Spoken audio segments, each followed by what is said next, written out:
پوری جو جیوز کے ساتھ discrimination throughout worldwide history میں ہوئی ہے، تو ڈاکٹر اسرار احمد بھی بڑا انجوائے کر کے کہہ رہے تھے کہ پہلے ان کے ساتھ یہ ہوا، یہ ہیں ہی بڑے خراب قسم کے لوگ ہیں، ان کے ساتھ پھر یہ وہاں پہ یہ ذلیل ہوئے، پھر یہاں پہ یہ ذلیل ہوئے، پھر جو ہٹلر نے ان کو ذلیل کیا، کرسچنز نے، پھر رومنز نے ان کو۔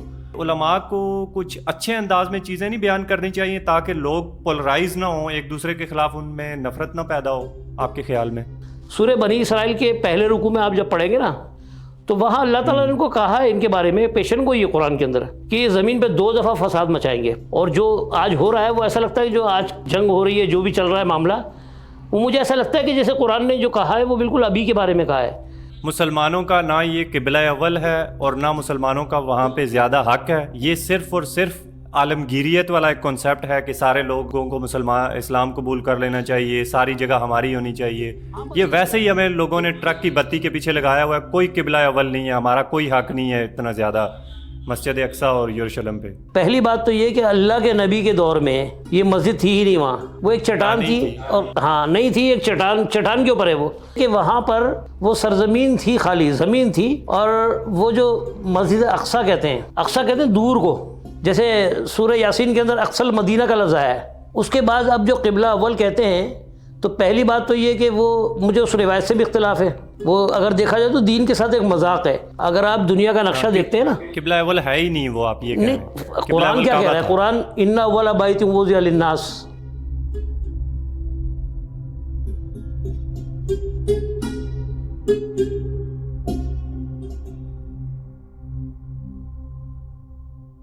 السلام علیکم، ویلکم ٹو ریشنل اسلام، میں ہوں فیصل نذیر قریشی۔ اچھا، آج کا ہمارا ٹاپک ہے اینٹی سیمیٹزم، یعنی کہ یہودیوں کو یہودی ہونے کے ناطے ان کو برا سمجھنا اور باقیوں کے مقابلے میں ان کو ایک الگ قسم کی کمیونٹی سمجھنا۔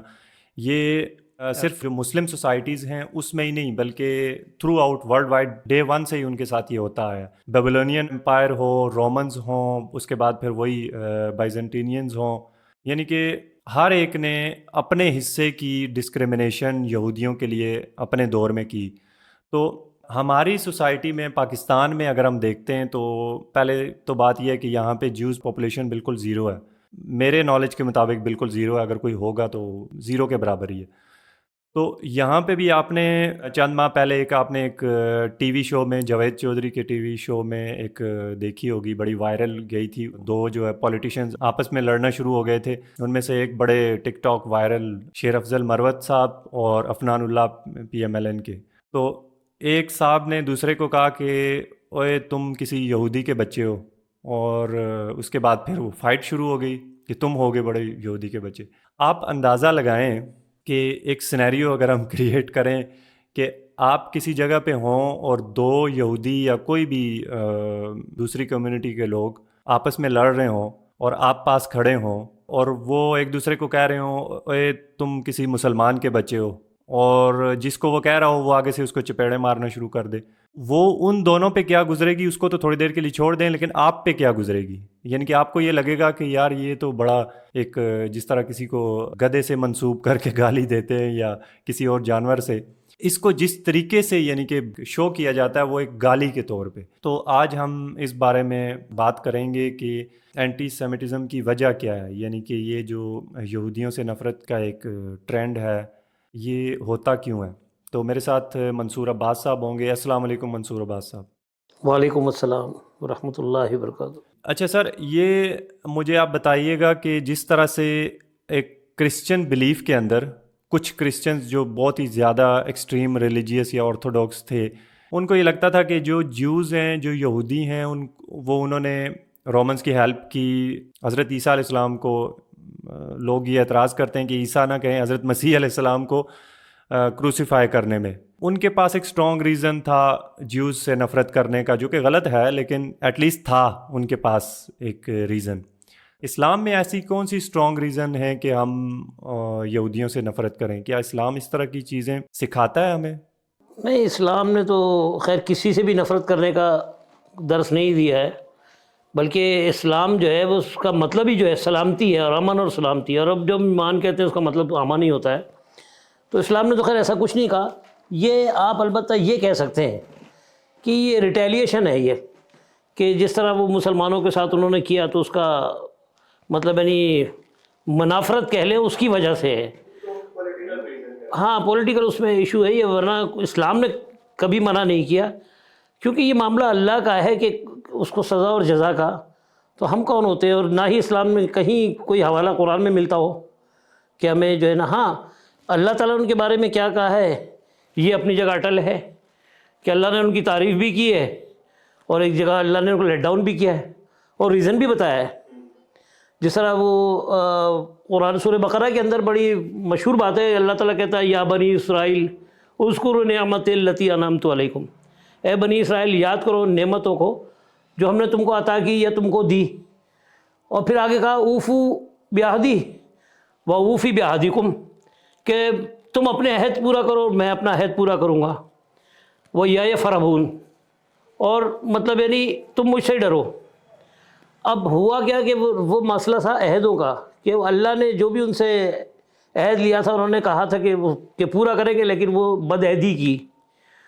تو اللہ تعالیٰ نے بلکہ اس کا تو اور زیادہ آگے جا کے آپ پڑھیں گے تو آپ کو کیونکہ ان کا تعلق بنی اسرائیل کا جو ہے وہ ابراہیم علیہ السلام سے ہے، ہمارا بھی تعلق انہی سے ہے، وہاں سے جو 2 برانچز نکلی تھی یعنی ان کی اولادوں میں سے، تو وہاں باقاعدہ ابراہیم علیہ السلام نے اللہ سے دعا کی تھی. تو جب اللہ نے ان کو امام بنایا، نبیوں کا امام بنایا، تو انہوں نے اللہ سے مطلب مانگا کہ مطلب یعنی کہ کیا میری اولاد بھی جو ہے اس میں ہے. تو اللہ تعالیٰ نے وہاں ان کو یہ کہا تھا لا ینالو عہد الظالمین، مطلب اگر کوئی غلط کرے گا یا ظلم کرے گا تو اللہ کا وعدہ جو ہے، تو وہاں لا ینالو عہدی یہ لفظ اور عہد الظالمین، تو اللہ کہہ رہا ہے کہ یہ میرا عہد جو ہے اس کا تعلق ظالموں سے نہیں ہے.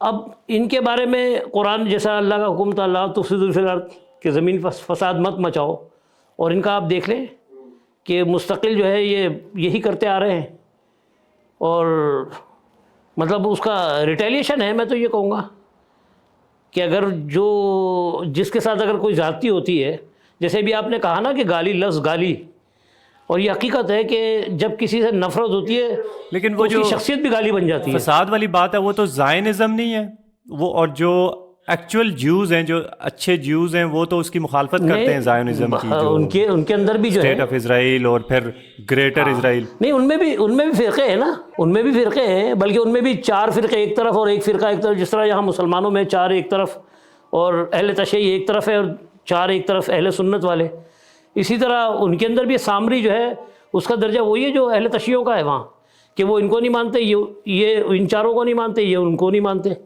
اور اسی طرح سے ان میں 2 فرقے تو بہت زیادہ وہ ہے آپس میں نفرت کرتے ہیں، بلکہ کوئی کسی سے کیا نفرت کرے گا جو یہ آپس میں کرتے ہیں.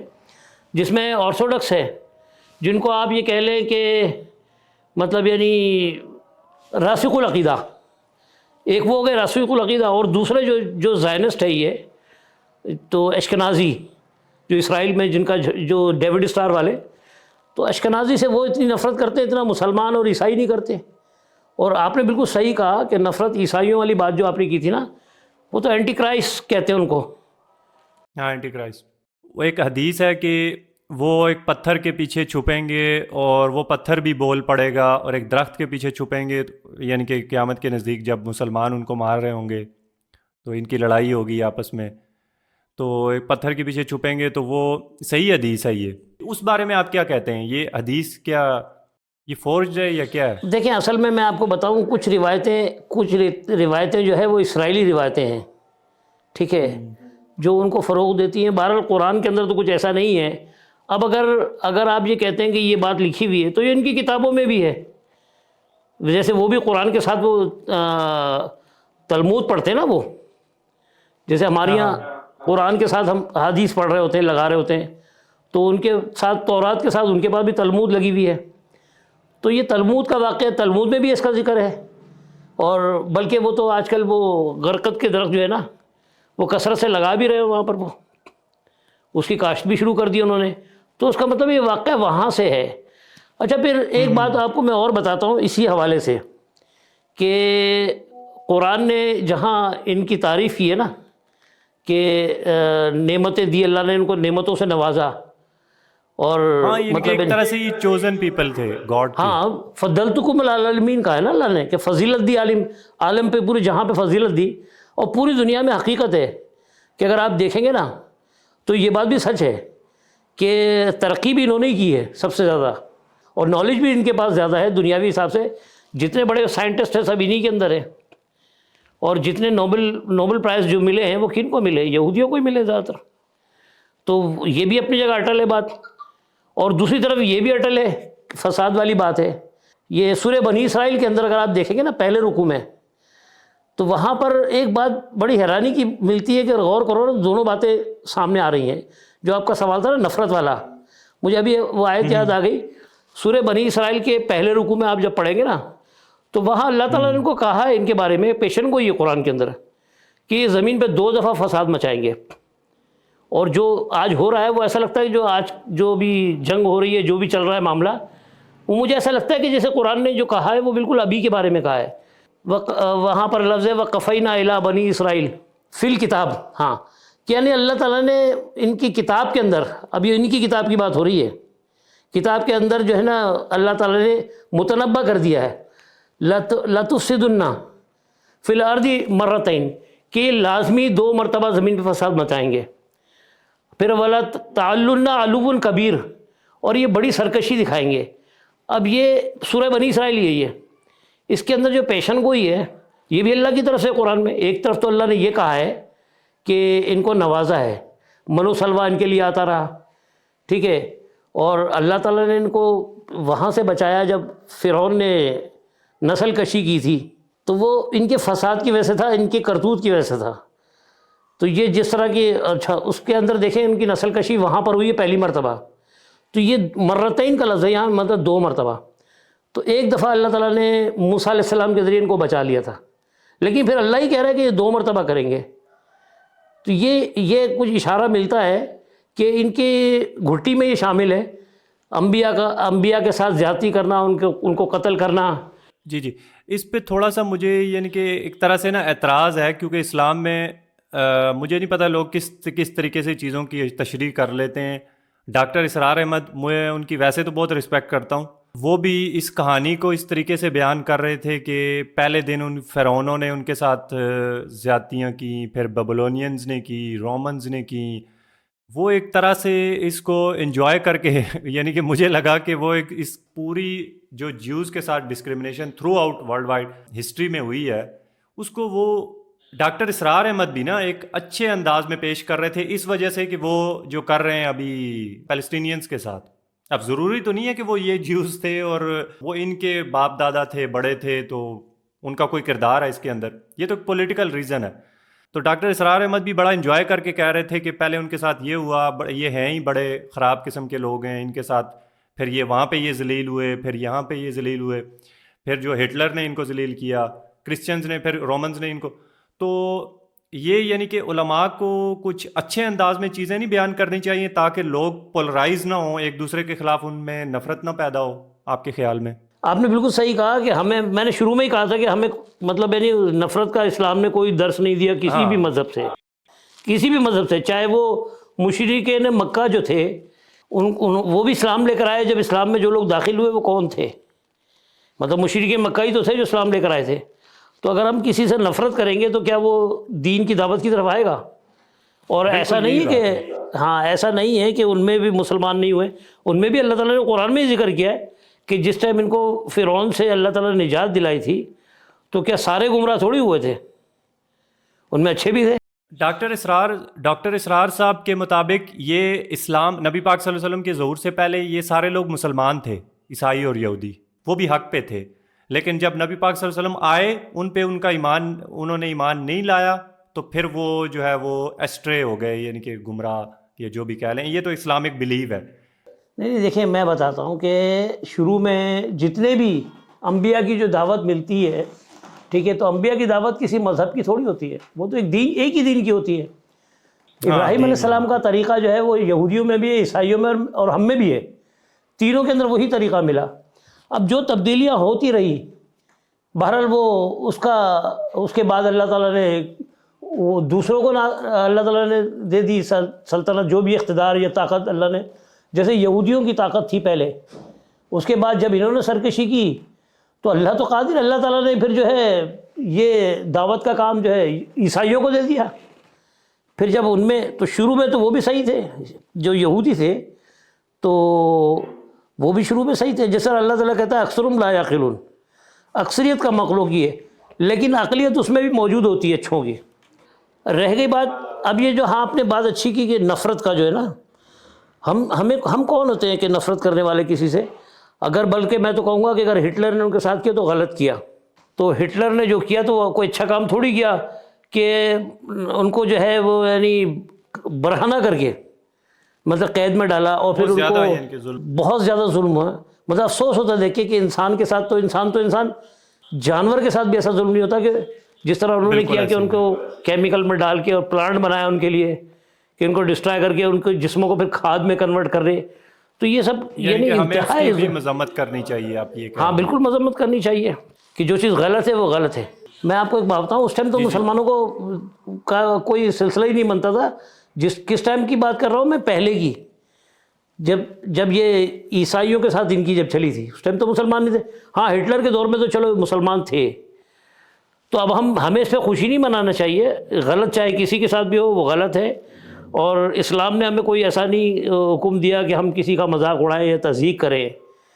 بلکہ میں تو یہ کہوں گا کہ اس ٹائم عیسائیوں نے جو ظلم کیا ان کے ساتھ، مسلمانوں کو تو چھوڑے، عیسائیوں نے جو ظلم کیا ان کے ساتھ، اس ٹائم تو یہ قانون بن گیا تھا جرمنی کے اندر کہ مطلب یعنی یا تو مارے جاؤ یا پھر عیسائی ہو جاؤ۔ تو لوگ جو کنورٹ ہوئے اس میں یہ کارل مارکس کے والد خود عیسائی ہو گئے تھے۔ کارل مارکس جبھی تو کارل مارکس نے پھر راستہ الگ اختیار کیا کہ پہلے وہ عیسائی تھے اور اس کے بعد جب وہ کنورٹ ہوئے تو وہ نہ عیسائی رہا نہ یہودی رہا، پہلے یہودی تھا، پھر وہ عیسائیوں سے بھی بغاوت کی اور اس نے کہا کہ مذہب لڑاتا ہے، اور اس طرح کر کے وہ سوشلزم کا بانی بنا۔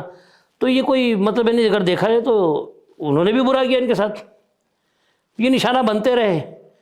اب واللہ علم کہ یہ تو اللہ جانتا ہے حقیقت کہ کس کو کیا اجر ملتا ہے، کتنے ان میں اچھے ہیں کتنے برے، یہ اس میں ہمیں کوئی اختیار نہیں کس بارے میں بولیں، لیکن اگر غلط کسی کے ساتھ بھی ہو۔ 622 عیسوی میں نبی پاک صلی اللہ علیہ وسلم مکہ سے ہجرت کرتے ہیں مدینہ کی طرف، اس وقت کے یثرب کی طرف۔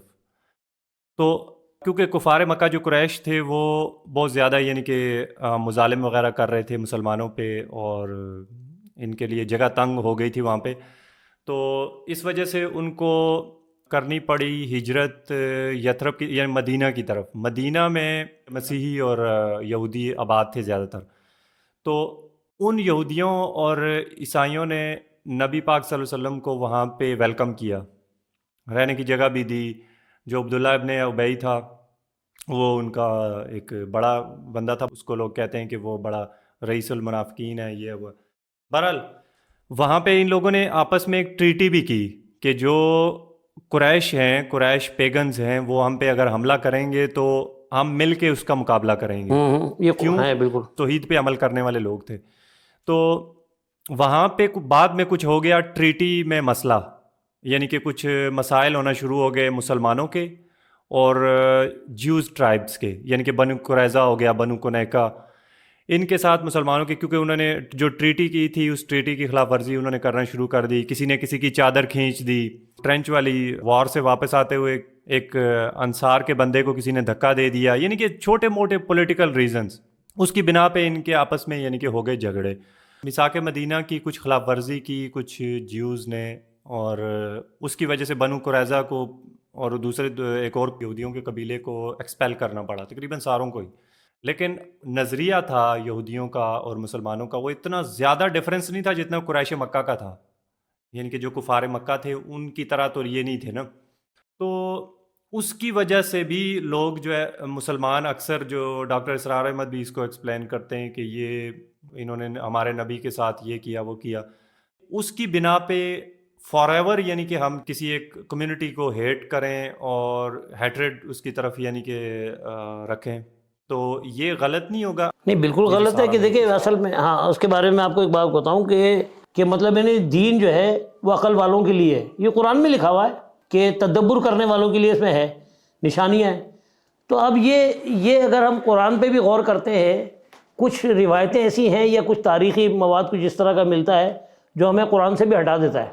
تو ہمیں ان کو اوائڈ کرنا چاہیے. بلکہ میں تو یہ کہتا ہوں کہ اگر کوئی چیز خلاف قرآن ہو، چاہے وہ تاریخ کے حوالے سے ہو یا روایت کے حوالے سے ہو، تو ہمیں ضروری نہیں، ہم پر لاگو نہیں ہوتا کہ ہم اس کی پیروی کریں.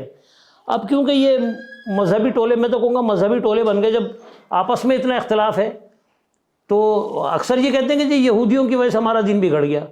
بگاڑتے خود ہیں اور نام دیتے ہیں یہودیوں کو. تو ایک دفعہ کسی نے مجھ سے یہ پوچھا، بلکہ میرے سامنے یہ بات کہی تھی کہ ہمارا جو ہے نا مذہب بڑا اچھا ہے لیکن یہودیوں نے بگاڑ دیا. تو میں نے کہا پہلی بات تو مذہب ہے ہی نہیں ہمارے پاس، دین تھا. یہ چیزیں تو لی ہم مذہب نے جب وہاں بنا سے، لیا تو انہوں نے کیسے بگاڑا؟ ہاں وہ بھائی اتنے عرصے میں نے تو کبھی کسی سے نہیں سنا کہ کسی یہودی نے آ کر دروازہ کھٹکھٹایا کہ بھائی یہودی ہو جاؤ. اگر کہا بھی تو مطلب اگر کوئی مجھے دعوت دیتا ہے کہ یہودی ہو جاؤ تو کیا میں ہو جاؤں گا؟ باقی کچھ قصے اس طرح کے چل رہے ہیں مارکیٹ میں جس کی وجہ سے لوگ جو نا اور زیادہ پرچار کرتے ہیں. اچھا اب یہ ہمارے جو مذہبی اسکالر کہوں گا میں، دینی نہیں بلکہ مذہبی، ڈاکٹر اسرار احمد اچھے آدمی ہیں، میں ان کے بیانات بھی سنتا رہتا ہوں. لیکن آپ نے بالکل صحیح کہا کہ وہ مذہبی جذبات کے اندر جب آ جاتے ہیں، اس حوالے سے میں غامدی صاحب کو بہتر مانتا ہوں. جاوید احمد غامدی صاحب کو میں نے دیکھا ہے کافی کہ زیادہ وہ ریشنل ہے. ہاں وہ مطلب یعنی وہ احترام رکھتے ہیں سب کا، کیونکہ وہ قرآن کے اسکالر ہیں. رکھنا بھی چاہیے. تو ہاں وہ قرآن کے اسکالر ہے، اس لیے ذرا قرآن کی طرف ہے. بلکہ آج کل میں ایک دیکھ رہا ہوں مفتی کامران شہزاد ہے، ان کو میں نے ان کے کچھ پروگرامز دیکھے میں نے اور مجھے بڑا اچھا لگا. انہوں نے بہت ساری روایتوں کی نفی بھی کی ہے. تو اب یہ روایتوں سے جو ہمیں جو قصے ملتے ہیں نا، قصص ملتے ہیں، اس کی وجہ سے بڑا تضاد آتا ہے. اب آپ نے صحیح کہا کہ اگر کوئی ایشو جو ہے وہ دینی نہیں ہے، پولیٹیکل ہے، تو اس کو پولیٹیکلی ٹریٹ کرنا چاہیے. ہم اس کو دین میں زبردستی ملا کے اور نئی کہانیاں بنا کے. ایٹ لیسٹ انہوں نے مسلمانوں کی مدد تو کی نا. ہم اچھی چیز کو دیکھنا چاہیے نا ہمیں. ہاں اچھی چیزیں لے جب لیں. مسلمان مدینہ دوسری ہجرت بات کر کے ہے آئے کہ تو وہ انہوں نے تھا. مدد تو کی، کسی حد تک تو انہوں نے کی. ہاں تو مطلب اب یہ نہیں کہ ہم ان کی کوئی تعریف کر رہے ہیں کہ بہت اچھے ہیں. غلطی ہے. جب قرآن میں لکھا ہوا ہے کہ 2 مرتبہ فساد مچائیں گے اور ایک واقعہ ہوگا اور ایک قیامت سے پہلے اور ہوگا، جو میں نے ابھی آپ سے کہا سورہ بنی اسرائیل کا پہلا رکوع ہے، اس کا اگر بغور مطالعہ کیا جائے تو ایسا لگتا ہے جب اللہ کہہ رہا ہے لَتُفْسِدَنَّ فِي الْأَرْضِ مرتين، اب مرتين کہتے ہیں 2 مرتبہ کو. تو یہ جو ہے یہ اگر یہ اللہ نے کوئی پیشن گوئی قرآن میں کی ہوئی ہے تو ہمیں اسی حد تک رکھنا چاہیے. ہمیں اور اس میں مسالے لگا کے اور سب کو لپیٹ دینا یہ بھی صحیح نہیں ہے. اس طرح تو بہت سارے قصے جو ہے وہ حدیث میں ہمارے اوپر ہی آپس میں لڑ رہے ہوتے ہیں. اگر بلکہ ابھی ایک چھوٹی سی مثال دے دو، تراویح پہ دیکھ لیں کتنا اختلاف ہے. اگر آپ جا کے آج دیکھیں کہ تراویح کی حقیقت لکھیں، آپ نیٹ میں جائیں اور تراویح کی حقیقت جب آپ سرچ کرتے ہیں نا تو سب یہی کہہ رہے ہوتے ہیں کہ یہ بدعت ہے، اللہ کے نبی سے ثابت نہیں ہے. اور آپ لکھیں فضیلت تو پھر جو تعریفیں شروع ہوتی ہیں پھر تو نبی تو کیا اللہ کی طرف سے آ جاتا ہے. ایسا لگتا ہے کہ تراویح اللہ کی طرف سے اتر آئی ہے تراویح کی نماز. تو یہ اور پھر اس کے اوپر بھی پھر لڑائی چل رہی ہوتی ہے کہ 8 رکعت ہیں جو مدینہ یا 11 کا میں نے رکعت آپ ہیں. سے ذکر کیا نا، جو مدینہ میں یہودیوں کے مسلمانوں کے ساتھ مسئلے ہوئے تھے، وہاں پہ ایک شخص تھا عبداللہ ابن ابی. آپ اس کو یعنی کہ رئیس المنافقین مانتے ہیں؟ قرآن اس بارے میں کچھ کہتا ہے کلیئر؟ دیکھیں قرآن نے منافق کے بارے میں تو بتایا ہے لیکن کسی کا اس کا نام لے کے تو نہیں بولا نا قرآن میں. صحابی کا صرف ایک صحابی کا نام ہے قرآن میں جس کا حضرت زید بن حارث کا نام ہے، کہ جب زید اپنی بیوی کو طلاق دے تو اللہ کے نبی کو کہا جا رہا ہے کہ تم نکاح کر لو. اس کے علاوہ کسی صحابی کا کوئی نام نہیں ہے. ہاں یہ استدلال لینے کے لیے بنا لیتے ہیں کہ یہ واقعہ اس سے منسوب ہے، یہ اس سے منسوب ہے، اس طرح کر کے. لیکن میں کہتا ہوں کہ یہ بھی صحیح نہیں ہے، یہ بھی روایتوں کی وجہ سے ہے. تو عبداللہ ابن ابی جو تھا، عبداللہ ابن ابی وہ یہودیوں کا ساتھ دے رہا تھا کسی ایک پوائنٹ پہ. ایسا نہیں ہے کہ وہ ایک پورا نظریاتی طور پہ ان کے ساتھ تھا، مسلمان تھا وہ. تو وہ یہ کہہ رہا تھا کہ ان کو یعنی کہ کچھ حضرت عمر کے ساتھ ان کے کچھ مسئلے مسائل تھے، پولیٹیکلی تھے. تو وہ یہ کہہ رہا تھا کہ ان کو قتل نہ کیا جائے، کنیکا کو، کہ ان کو ایکسپیل کر دیا جائے. اس طرح کے پولیٹیکل کچھ ریزنز تھے. تو حدیثوں میں لکھا ہوا ہے کہ وہ رئیس المنافقین ہے. مجھے نہیں پتا، اگر لکھا ہوا ہے تو ٹھیک ہے ہم مان لیتے ہیں، لیکن تاریخ کو جب ہم دیکھتے ہیں تو اس نے کافی نبی پاک صلی اللہ علیہ وسلم کی بہت زیادہ اس نے ہیلپ بھی کی ہے اس شخص نے، عبداللہ ابن ابی. اس طرح تو بہت سارے صحابی ہیں. ان کا ابھی کا میں نام لینا شروع کر دوں گا تو وہ ایک عجیب تضاد شروع ہو جائے گا. اگر میں ابھی نام لے لوں، ابھی حضرت علی اور حضرت معاویہ کا اتنا جو مسئلہ چل رہا ہے، جو وہ جو خارجی اور نافذی اور رافضی ناسبی الگ ہے، رافضی الگ، یعنی جو ساتھ دینے والا ہے وہ جو ہے ناسبی، اگر ان کی خلافت ان کو نہیں مان رہا یا ان کو مطلب غلط کہہ رہا ہے تو وہ ناسبی ہے، اور ہم کہتے ہیں کہ جو مطلب یعنی اس کے اپوزٹ ہم نے بنایا کہ جی رافضی ہیں. تو یہ سارے فہم اپنے لڑا کے ہم نے صحابہ میں اختلاف تو ہم خود کر رہے ہوتے. تو اس میں اگر وہ حضرت عمر کو نہیں مانتے، ٹھیک ہے، وہ تبرہ بھی کر رہے ہیں، تو عبداللہ بن ابی کی کیا ہے، وہ تو خلیفہ رسول کے اوپر اتنی بات چل رہی ہے. تو اس لیے ہمیں یہ زیب نہیں دیتا، ایک مسلمان کو زیب نہیں دیتا کہ ہم کسی کے اوپر انگلی اٹھائیں. بھائی کس کا کیا کردار تھا وہ اللہ کا معاملہ ہے. وہ جو شخص تھا عبداللہ ابن ابی، وہ مرتے دم تک مسلمان تھا. نبی پاک صلی اللہ علیہ وسلم نے جنازہ بھی اس کا پڑھایا، دعا بھی کی. اور ایک آیت ہے جو کہ قرآن کی آیت ہے، ان سے منسوب کی جاتی ہے کہ آپ 1000 دفعہ اور بھی جنازہ پڑھائیں تو میں اللہ تعالیٰ کہہ رہا ہے کہ میں بخشنے والا نہیں ہوں. تو یہ آپ کے خیال میں وہ اسی سے منسوب ہے یہ آیت؟ بھائی دیکھیں، یہ جو اصل میں اپنا فہم ہے کہ اگر اللہ نے حکم جاری کر دیا کہ منافق کا نماز جنازہ نہ پڑھایا جائے، فرض کر لیں آپ، تو میں کون ہوتا ہوں اس کو کسی نہ کسی کے ساتھ جوڑ دوں. اب فرض کر لیں کہ اگر مجھے کسی سے اختلاف ہے، نظریاتی اختلاف تو بہت زیادہ ہے عقائد کی بنیاد پہ، میں کسی صحابی کا نام لے کے کہہ دوں، ٹھیک ہے. حدیثوں میں تو اتنا تضاد ہے آپس میں کہ ایک جگہ اس کے حق میں لکھا ہوگا تو دوسری روایت اس کے خلاف جاری ہوگی. میں قرآن کی بات کر رہا ہوں، ایک آیت ہے. نہیں، قرآن میں نام نہیں ہے. ہاں قرآن میں یہ ضرور ہے کہ اگر منافق کا نماز جنازہ، اچھا منافق کے بارے میں تو میں آپ کو کہوں گا، منافق کو پہلے دیکھنا پڑے گا منافق ہوتا کون ہے. منافق کی پہچان تو یہ، ہاں اس کو دیکھ لے تو مسئلہ حل ہو جائے گا نا. دیکھیں، جو منافق وہ ہوتا ہے جو نفاق ڈالے، نفاق سے منافق بنائے، یعنی میم مشتق ہے اس کا جو گرامر کے حساب سے جو ہے نا، یعنی مفعولی حالت دل سے اسلام قبول نہ کرے. ہاں جیسے سجدے سے مسجد بن گئی، ٹھیک ہے نا. تو اسی طرح نفاق سے منافق بن گیا. منافق وہ ہوتا ہے جو مشرک اور کافر سے زیادہ خطرناک ہوتا ہے. منافق وہ ہوتا ہے کہ جو نفاق ڈالے، اور نفاق ڈالنے کے لیے کیا کرنا ہوگا کہ پہلے مجھے اقرار کرنا ہوگا اور دوسروں کو ورغلا، یعنی میں اقرار تو کر رہا ہوں کہ دین جو ہے وہ حق پہ ہے، لیکن میں چوری چھپے لوگوں کو ورغلا بھی رہا ہوں. تو جب ایسی بات کی جاتی ہے، یہ سب کے لیے ہو رہی ہے بات، کسی ایک، اب یہ اصل میں کیا ہوتا ہے کہ منافقت ہمارے اندر بھی آ جاتی ہے نا، تو ہم نے اپنا مدعا اٹھا کے اس نام پہ ڈال دیا. تو یہ جو ہے ایک چیز، یہ میں کہتا ہوں کہ اس طرح کی باتیں تو مطلب یعنی ہمیں بولتے ہوئے شرم آتی ہے یار کہ ہم کسی صحابی کا نام لیں. میرے مطابق منافق ہم اس کو کہیں گے کہ جو اسلام قبول کر لے اور کسی کے ڈر سے کر لے یا پھر لوگوں کے دکھاوے سے کر لے. آپ خود کامن سینس یا لاجک استعمال کریں کہ عبداللہ ابن ابی وہ بندہ تھا جس نے اسلام کو اس وقت سپورٹ کیا کہ جب اتنے زیادہ سپورٹر تھے ہی نہیں اسلام کے، یعنی کہ وہ خود مہاجرین بن کے آ رہے ہیں مدینہ، اس وقت وہ سپورٹ کر رہا ہے. اس وقت اس کو دکھاوے کے لیے اسلام قبول کرنے کی ضرورت ہی کیا ہے؟ جب دکھاوا تو اس لیے ہوتا ہے نا کہ زیادہ لوگ، پاور فل لوگ جو ہیں وہ جس طرف ہوں آپ اس طرف ہو جائیں. جیسے آپ کے محلے والے سارے مسلمان ہیں اور آپ بھی مسلمان بننے کی کوشش کریں تاکہ لوگ آپ کو کچھ یوں برا بلا نہ کہیں. تو وہ تو ٹائم ہی وہ تھا جب مسلمان تھوڑے تھے. تو یہ بھی مجھے سمجھ نہیں آتی. اور عبداللہ ابن ابی وہ بندہ تھا جو کہ یہودی قبائل کے حق میں بات کر رہا تھا کچھ پولیٹیکل ریزنز پہ کہ ان کو مارا نہ جائے، ایکسپیل کر دیں، ایٹ لیسٹ ان کو زندہ رہنے دیں. اور عہد کے جنگ میں بھی اس کا کچھ اپنا ایک ریزن تھا اس جنگ میں نہ جانے کا. راستے میں جاتے ہوئے ان کا کچھ ڈس ایگریمنٹ ہو گیا. جو عبداللہ ابن ابی تھا اس کے 300 بندے تھے اور وہ اس نے مدینہ میں اپوائنٹ کر دیے، اور کفار مکہ جیت گئے وہ جنگ.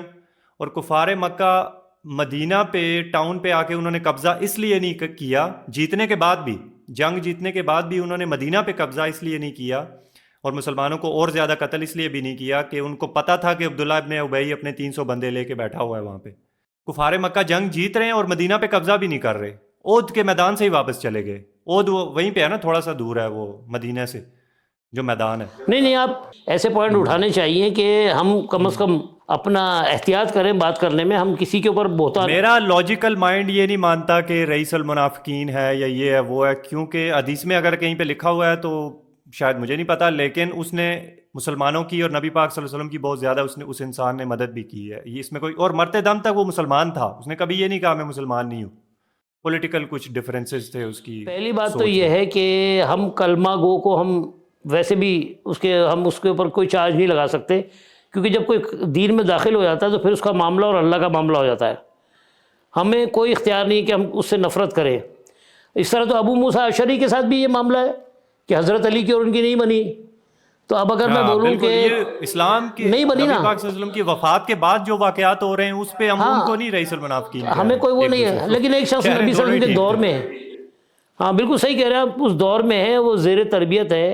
اور ویسے بھی جو فاؤنڈرز میں شامل ہے نا، اگر بنیاد کے اندر ایک شخص اگر آ جاتا ہے اس کی حیثیت فاؤنڈر والی ہو جاتی ہے کہ اگر وہ دین کے فاؤنڈر میں سے تو ہم کون ہوتے اس پہ انگلی اٹھانے والے.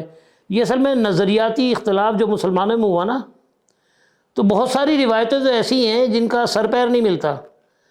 کہ اب یہ جو ہم بات کر رہے ہیں نا، یہ اگر آپ ابن کثیر کو اٹھا کے پڑھ لیں تو وہاں پر آپ کو بہت ساری چیزیں اختلافی ملیں گی. تو انہوں نے بہت ساری چیزوں کو رد کیا ہے. تو کہنے کا مطلب یہ چیزیں اور صحیح ہے علم کی بنیاد پہ. اب ہم لوگ کیا کرتے ہیں روایتوں کو لے کے نا، اور جہاں ہمیں روایت مل گئی جی بخاری نے کہا ہے، ہم اس کو قرآن بنا لیتے ہیں. تو اگر آپ اجازت دیں تو ہم چلے جاتے ہیں مسجد اقصیٰ کی طرف، اس کے کنفلکٹ کی طرف، کیونکہ بہت سارے دنیا میں مسلمانوں کو یہ لگتا ہے کہ وہ مسجد اقصیٰ ہے اور وہ ہماری مسجد اقصیٰ ہے. ظاہر مسجد ہے تو اس کا مطلب یہ ہوا کہ وہ مسلمانوں کی ہے. مسجد کا مطلب ہے سجدہ کرنے کی جگہ، یعنی کہ عبادت کرنے کی جگہ. اس کا مطلب یہ نہیں ہے مسلمانوں کی ہونا ضروری نہیں ہے. اچھا، مسجد اقصیٰ لوگوں کو لگتا ہے کہ وہ مسلمانوں کی ہے اور یہودیوں نے اس پہ قبضہ کیا ہوا ہے اور وہ ہمارا قبلہ اول ہے. بہت سارے لوگ کہہ بھی رہے ہوتے ہیں اللہ ہمیں مدد فرمائے اور قبلہ اول کو کوئی آرمی جائے اور قبلہ اول کو آزاد کروائے. کیا وہ ہمارا قبلہ اول ہے بھی یا نہیں؟ اور ساتھ میں یہ بھی جواب دے دیں کہ آپ اس بات کا بھی کہ کیا وہاں پہ جس طریقے سے انہوں نے ڈیوائیڈ کیا ہوا ہے، تھوڑی سی جگہ جو مسلمانوں کو دی ہوئی ہے، تھوڑی سی یہودیوں کو، تو یہ ٹھیک ہے یا پھر پورا ہی ہمارا قبضہ ہونا چاہیے اس پہ؟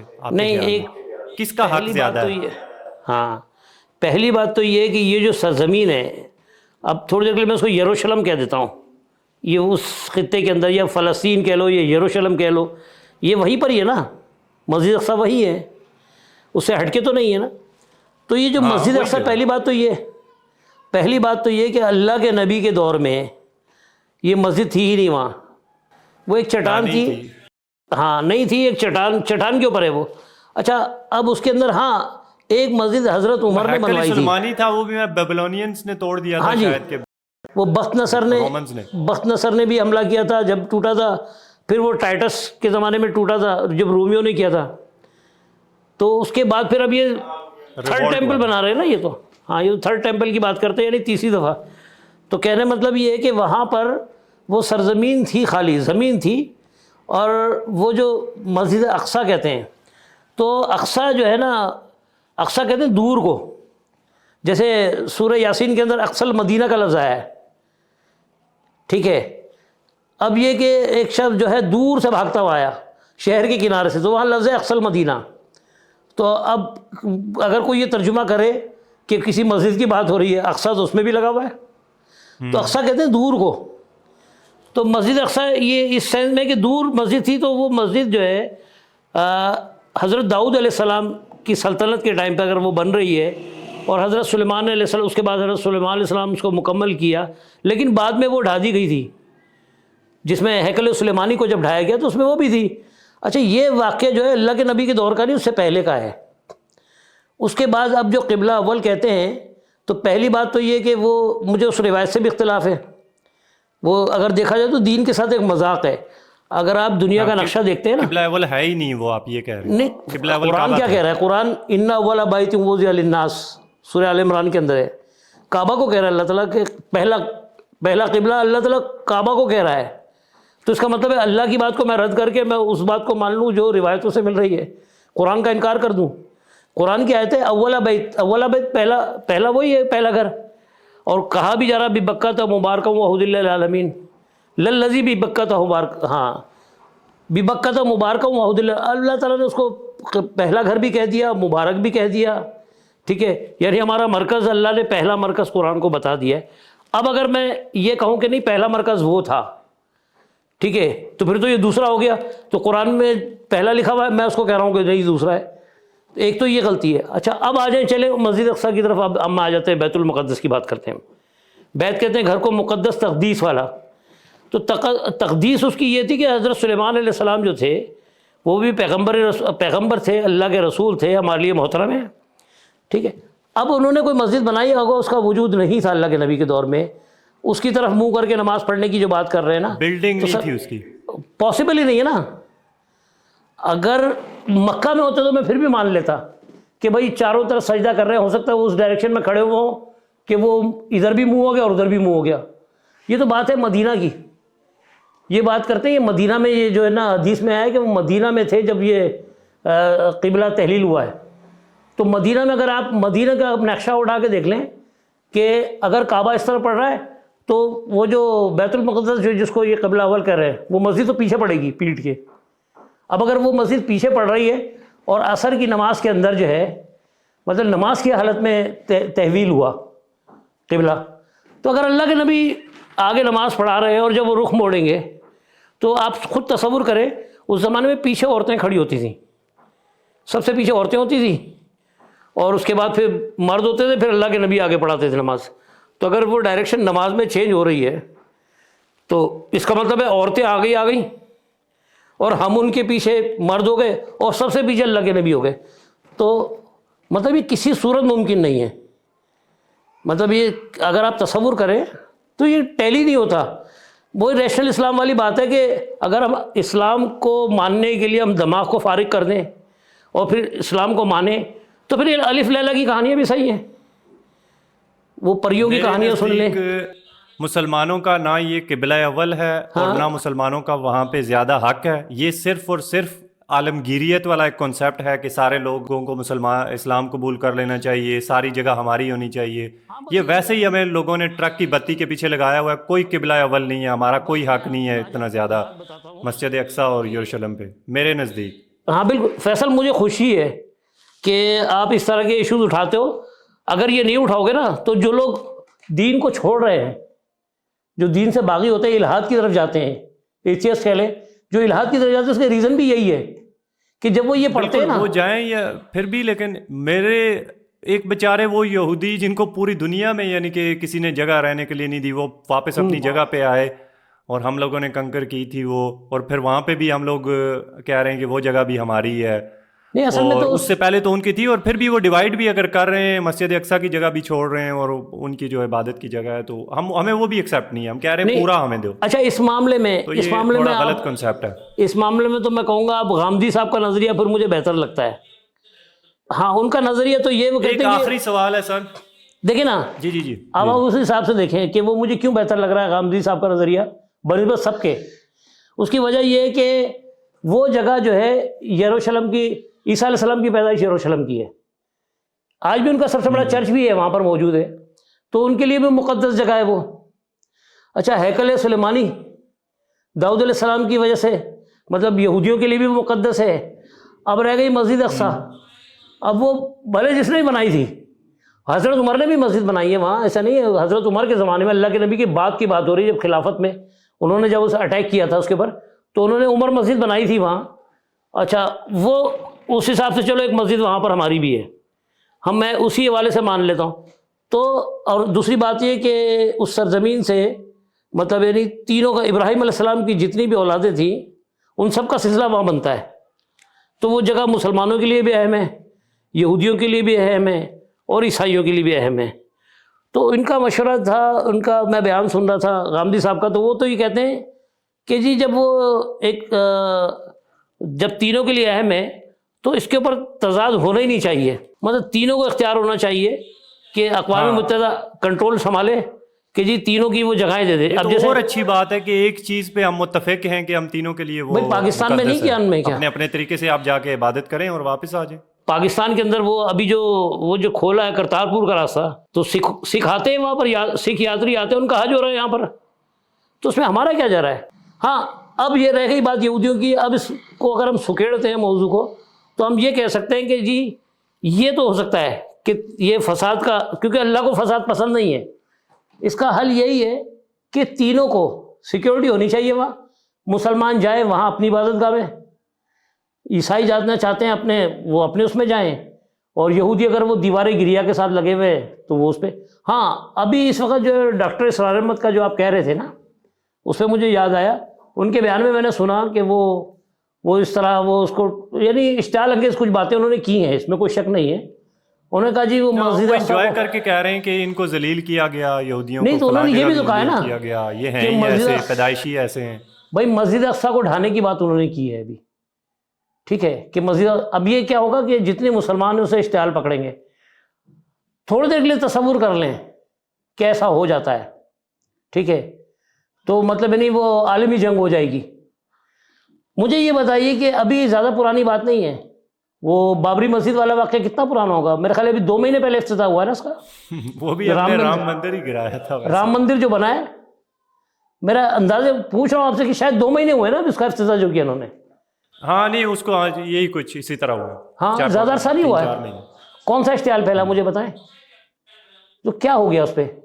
کچھ بھی نہیں. مطلب یعنی ٹھیک ہے کہ ایک مطلب یعنی یہ چیز صحیح نہیں ہے، میں بھی کہہ رہا ہوں کہ صحیح نہیں ہے. ہاں غلطی ہے، آخری ایک جملہ ہے میرا کہ غلطی ہے اسرائیلیوں کی. جو سب سے بڑی غلطی یہ ہے کہ جو ان کو یہ برطانیہ کی جب سلطنت یہاں پر تھی اس دور میں، یہ 1948 میں تو دیا ان کو، یہ یہودی آ کے بیٹھے ہیں 1948 میں آئے یعنی پاکستان کے 1 سال کے بعد. اچھا اس کے بعد جو علاقہ ان کو دیا تھا، اگر وہ میپ اٹھا کے دیکھیں آپ اور اب کا میپ دیکھیں تو انہوں نے بہت بڑی تعداد میں قبضہ کر لیا ہے، ٹھیک ہے. بالکل ابھی بھی کر رہے ہیں جو کہ غلط ہے. یہ اصل اب یہ ہے کام کی بات جو جس کے اوپر ہم بات کر سکتے ہیں.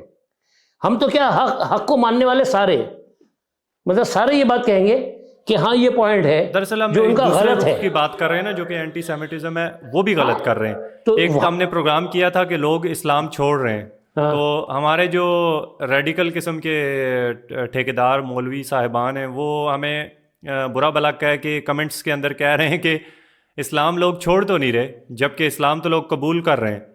تو ہم اس رخ کی بات کر رہے ہیں جو چھوڑ رہے ہیں. ہمارا ٹاپک اس وقت یہ ہے، تو اس بارے میں ہم بات کر رہے ہیں. جو آ رہے ہیں اسلام کے اندر وہ ایک الگ چیز ہے. تو ابھی ہمارا یعنی کہ ٹاپک اس وقت یہ ہے کہ جو اینٹی سیمیٹزم ہے، بلا وجہ کی جو یہودیوں سے نفرت کرنا، وہ نہیں ہونا چاہیے. وہ تو کوئی بھی کمیونٹی ہے، مسیحی ہیں یا کوئی بھی ہیں، تو ان سے ان نفرت کرنا. جہاں تک بات ہے کہ ہماری گورنمنٹ بھی یہی کہتی ہے، میں تو یہ کہوں گا ان کا جو مذہب ہے وہ بیس ہی اس طریقے سے کرتا ہے کہ جو وہ اگر اسلام کو کرٹیسائز نہ کریں، پروفٹ محمد صلی اللہ علیہ وسلم کو وہ کرٹیسائز نہ کریں تو ان کی بات ہی پوری نہیں ہوتی، یعنی کہ وہ ان کا آرگومنٹ ہی پورا نہیں ہوتا، جو کہ غلط بات ہے. جو ابھی یورپ کے عیسائی ہیں زیادہ تر جو مسیحی ہیں، جب تک وہ پروفٹ محمد کو بیچ میں نہ لائیں جب تک ان کا آرگومنٹ پورا ہی نہیں ہوتا. یعنی کہ کرسچینٹی اتنی ویک ہو گئی ہے، یورپ کی کرسچینٹی کی بات کر رہا ہوں. وہ اس کی مثال میں آپ کو بالکل ایسے ہی دے سکتا ہوں کہ ہم مرزا غلام احمد قادیانی کو برا بھلا کہتے ہیں، جبکہ جو احمدی ہیں جو قادیانی ہیں ان کے ماننے والے ہیں وہ نبی پاک صلی اللہ علیہ وسلم کو برا بھلا نہیں کہتے.